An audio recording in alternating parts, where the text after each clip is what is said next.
Keeping It Real. I'm Jay.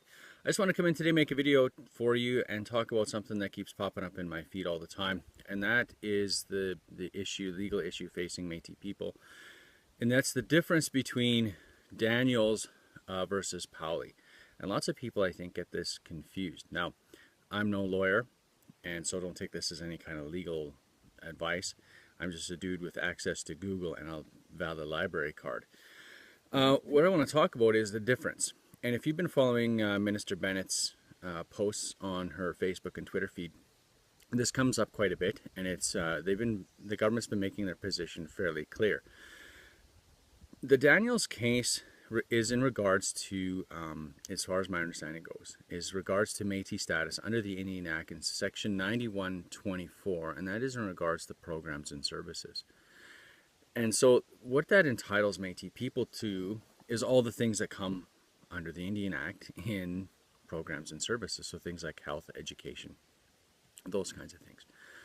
I think you could make a case if you wanted to that there should be tax exemption and stuff like that. But largely, as we see with our First Nations relations, those tax exemptions only apply to incomes based on the reserve lands. And since Métis people by and large don't have lands, it's going to be hard to argue the tax point. And so what we see from the government's point of view is now how does Daniels then affect the rights for and the push for rights for things like harvesting and lands? And I think that's the big misnomer. I think Métis people are under some misinformation that regards that Daniels is now allowing the government to have a discussion, since Métis people are federal responsibility, to open that discussion with the government about lands and entitlement and hunting. I think, and this is the confusion, and I think the government's doing their best to try to make this point very clear, is that in the Confederacy of Canada, the rights to land and the rights to harvest animals in hunting is delegated to the provinces. So there's a jurisdictional problem, and that's why when we watch the minister's comments on Twitter and so forth, that we see that she keeps referring to the Powley test. And this is how I think it's going to break down, is that if you're in a Métis community, if you're part of a Métis historical site, you belong to that kind of a people group, organization or location, it's going to be based on the Powley test that you are going to have to prove that those rights or that authenticity according to the government, so that you can get your harvesting rights. So that's under Section 35. So Section 35 is going to be used by the federal government to kick this whole harvesting and land issue rights over to the provinces, because it's their jurisdiction. The federal government doesn't have jurisdiction to give Métis people hunting rights. The federal government doesn't have jurisdiction to allocate lands for Métis people. That is the regional province's jurisdiction. So in the case of Alberta, it was the provincial Alberta government that set up the Métis settlements, not the federal government. And so the federal government is going to use the Powley test to kick that ball about hunting and land entitlement for Métis people to the provincial level. And so I think that's an important distinction to make. Daniels is about programs and services. And so if we want to talk about education or language courses, or we want to talk about access to health or housing, we want to talk about seniors programs, we want to talk about maybe more inclusive or maybe independent friendship centers for Métis people programs. That is specifically designed under Section 9124 for Daniels. And that's what Daniels gives us access to that, and we need to negotiate that in the framework that's appropriate for Métis people, since a lot of the stuff that's in that act already is contained to First Nations model of reservation system, which Métis people simply don't have access to. So it's a big deal when you're talking programs and services. What are those programs and services? What access are we going to have to them? How are we going to roll them out that's in an appropriate way for Métis people? I think these are big topics to discuss, and looking at the government's inability to move on these issues are probably going to end up back in court. On the other hand, Daniels, I can't see anywhere, and so by all means, if I'm wrong, or because I'm not a lawyer, by all means leave me comments, post me, link me some information. so that I can make a follow-up video to this. But the truth of the matter is, as far as I can see, Powley is going to stand at the provincial level that every community has to pass in order to receive harvesting rights and access to land.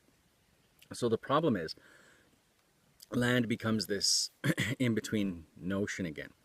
Because the land is a resource and resource falls under provincial jurisdiction, because hunting and harvesting is a resource and resources fall under provincial jurisdiction, we have an overlap. Métis people may be the federal government's responsibility, but the reality is the federal government doesn't have jurisdiction over the allocation of Crown lands as they fall within a provincial boundary. And so moving forward, I think this is why it's so vitally important that we create strong provincial organizations to advocate for these things.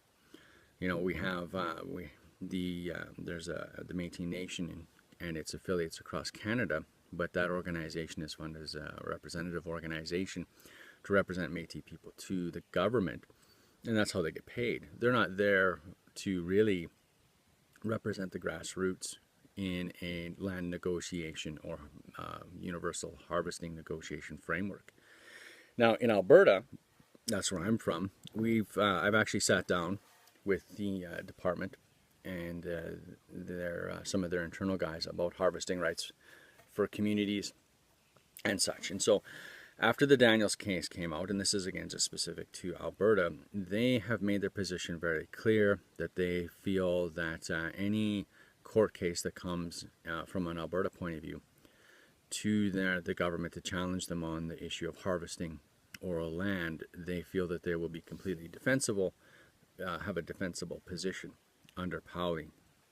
Now the Alberta government has taken a very restrictive and punitive interpretation of Powley, so much so that historic Métis communities in Alberta, such as the Lac St. Anne community, if you have physical ties there and are a member, you're really still restricted to only hunting within 160 kilometers of that location. So this is not a right anymore. A right is attached to an individual, and it's something you take with you no matter where you go within the framework of Canada. That's a right.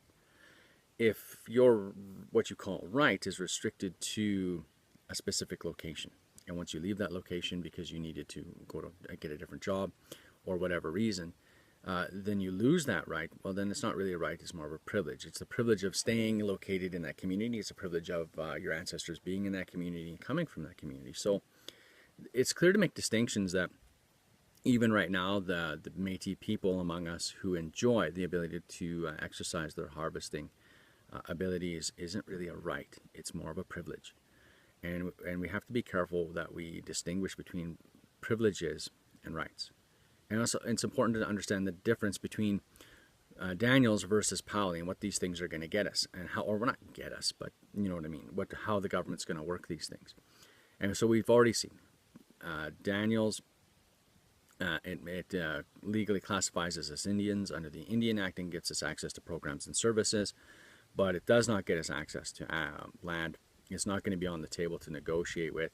And in fact, I feel personally that if we have organizations that are going to approach the federal government and use Daniels to try to leverage lands, this is going to create a huge conflict, and it's not going to be any kind of a thing that finds resolution anytime soon, just simply because within the Canadian framework, it might be Crown land, but that Crown land is held by the provincial government. So again, are you a federal responsibility or a provincial responsibility? And this is where the jurisdictional problem lies. So, you know, that's really all I know on that topic, but I think it's important to continue the conversation because there's confusion. There's an overlap. But I think the minister has been very clear that if we want to talk about land and we want to talk about harvesting rights, that we're really talking about Powley. And if we want to talk about programs and services, well, that's Daniels.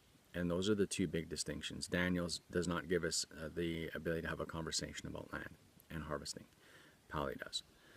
And so when we continue to negotiate with the federal government about recognition of our rights, we have to be sure that we're talking in the right context, because this is, if we try to approach land and harvesting, like I said, through Daniels, I think the federal government is just going to shut it down because they don't have the responsibility. Anyway, that's my 2 cents on the topic. Daniels versus Powley. By all means, if you have information to share, love to see your comments. Hit the like button, the subscribe button. Check us out on Facebook.